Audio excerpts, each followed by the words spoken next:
Clip number 1216۔ اس clip میں آپ قرآن پاک کی سورہ فاطر کی آیت نمبر 38 سے 40 تک کی تلاوت، ترجمہ قرآن اور تفسیر قرآن صراط الجنان سماعت فرمائیں گے۔ بسم اللہ الرحمن الرحیم۔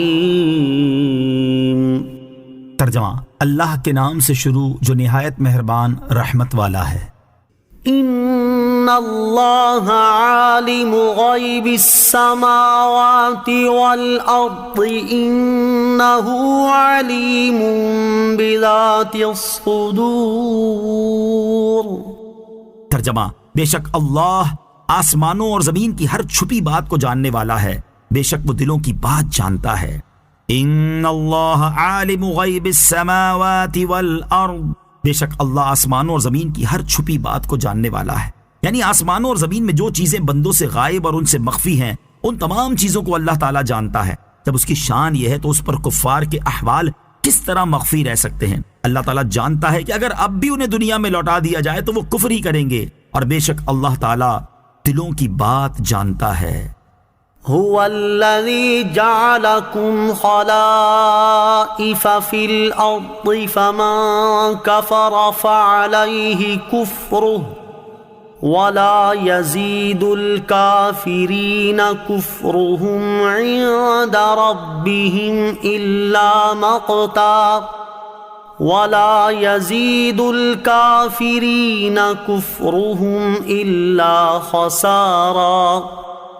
ترجمہ، وہی ہے جس نے تمہیں زمین میں پہلے لوگوں کا جانشین کیا، تو جو کفر کرے تو اس کے کفر کا وبال اسی پر ہے، اور کافروں کے حق میں ان کا کفر ان کے رب کے پاس غضب ہی کو بڑھاتا ہے، اور کافروں کے حق میں ان کا کفر ان کے نقصان میں ہی اضافہ کرتا ہے۔ هو الذی جعلکم خلائف فی الارض، وہی ہے جس نے تمہیں زمین میں جانشین کیا۔ آیت کا خلاصہ یہ ہے کہ اللہ تعالیٰ نے ہی تمہیں زمین میں پہلے لوگوں کا جانشین کیا اور ان کی جائیداد اور ان کے قبضے میں موجود چیزوں کا مالک اور ان میں تصرف کرنے والا بنایا، اور ان کے منافع تمہارے لیے مباح کیے تاکہ تم ایمان و طاعت اختیار کر کے شکر گزاری کرو۔ تو جو کفر کرے اور ان نعمتوں پر شکر الہی نہ بجا لائے تو اپنے کفر کا وبال اسی کو برداشت کرنا پڑے گا، اور کافروں کا کفر ان کے رب عز و جل کے پاس غضب ہی کو بڑھاتا ہے، اور آخرت میں کافروں کا کفر ان کے نقصان میں ہی اضافہ کرے گا، کیونکہ اس کی وجہ سے وہ جنت سے محروم کر دیے جائیں گے۔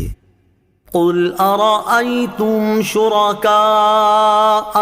الذين تدعون من دون الله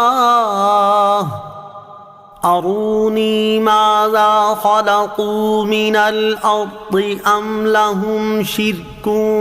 في السماوات ام آتیناہم کتابا فہم علی بینۃ منہ بل ان یعد الظالمون بعضهم بعضا الا غرورا۔ ترجمہ، تم فرماؤ بھلا اپنے وہ شریک تو بتلاؤ جنہیں تم اللہ کے سوا پوچھتے ہو، مجھے دکھاؤ کہ انہوں نے زمین میں کون سا حصہ بنایا ہے، یا آسمانوں میں ان کی کوئی شرکت ہے، یا ہم نے انہیں کوئی کتاب دی ہے کہ وہ اس کی روشن دلیلوں پر ہیں، بلکہ ظالم آپس میں ایک دوسرے کو دھوکے فریب کا ہی وعدہ دیتے ہیں۔ قل، تم فرماؤ، یعنی اے حبیب صلی اللہ تعالی علیہ وآلہ وسلم، آپ اپنی قوم کے مشرکین سے فرما دیں کہ جن بتوں کو تم اللہ تعالیٰ کا شریک ٹھہراتے ہو اور اللہ تعالیٰ کے سوا ان کی پوجا کرتے ہو، مجھے دکھاؤ کہ انہوں نے زمین میں سے کون سا حصہ بنایا ہے، یا آسمانوں کے بنانے میں ان کی کوئی شرکت ہے جس کی وجہ سے وہ معبود ہونے میں اللہ تعالیٰ کے شریک ہو گئے، یا اللہ تعالیٰ نے ان مشرکین پر آسمان سے کوئی کتاب نازل کی ہے جس نے ان کے سامنے بیان کیا کہ اللہ تعالیٰ نے کسی کو اپنا شریک بنایا ہے، اور مشرکین اپنے شرک کرنے میں اس کی روشن دلیلوں پر عمل پیرا ہیں۔ ان میں سے کوئی بھی بات نہیں، بلکہ ظالم لوگ آپس میں ایک دوسرے کو دھوکے فریب کا ہی وعدہ دیتے ہیں کہ ان میں جو بہکانے والے ہیں وہ اپنی پیروی کرنے والوں کو دھوکہ دیتے ہیں، اور بتوں کی طرف سے انہیں باطل امیدیں دلاتے ہیں کہ بت ان کی شفاعت کریں گے۔